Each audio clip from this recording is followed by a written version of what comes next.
16 febbraio 2025, 16 febbraio 2026, un anno esatto senza Lea, la bimba di 10 anni, travolta e uccisa da un SUV mentre camminava con il papà lungo il ciglio della strada a Creazzo.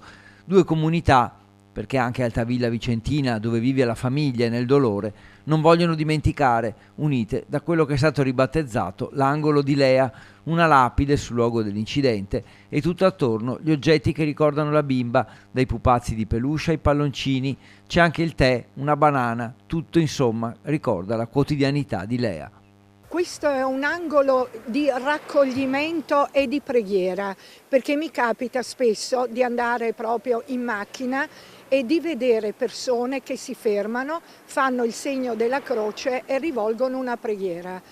Mi è capitato anche, quello è veramente straziante, di vedere la mamma della piccola Lea accovacciata qui vicino a questa lapide in raccoglimento. Ovviamente la vita va avanti, però con fatica, non è semplice, sicuramente non è qualcosa di semplice o qualcosa che passerà con il tempo. Ad Altavilla qualche giorno fa i compagni di classe si sono trovati per ricordare il compleanno di Lea.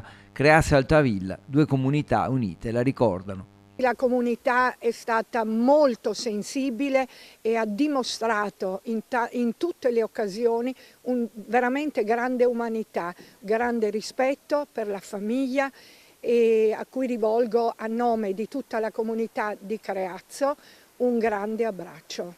Quanto ai genitori, dopo un anno il dolore, se possibile, aumenta perché si sente sempre di più la mancanza. Sarà proprio difficile dimenticare, ma è anche giusto che sia così, nel senso che certe tragedie si può superare il momento, ma di sicuro non si dimentica.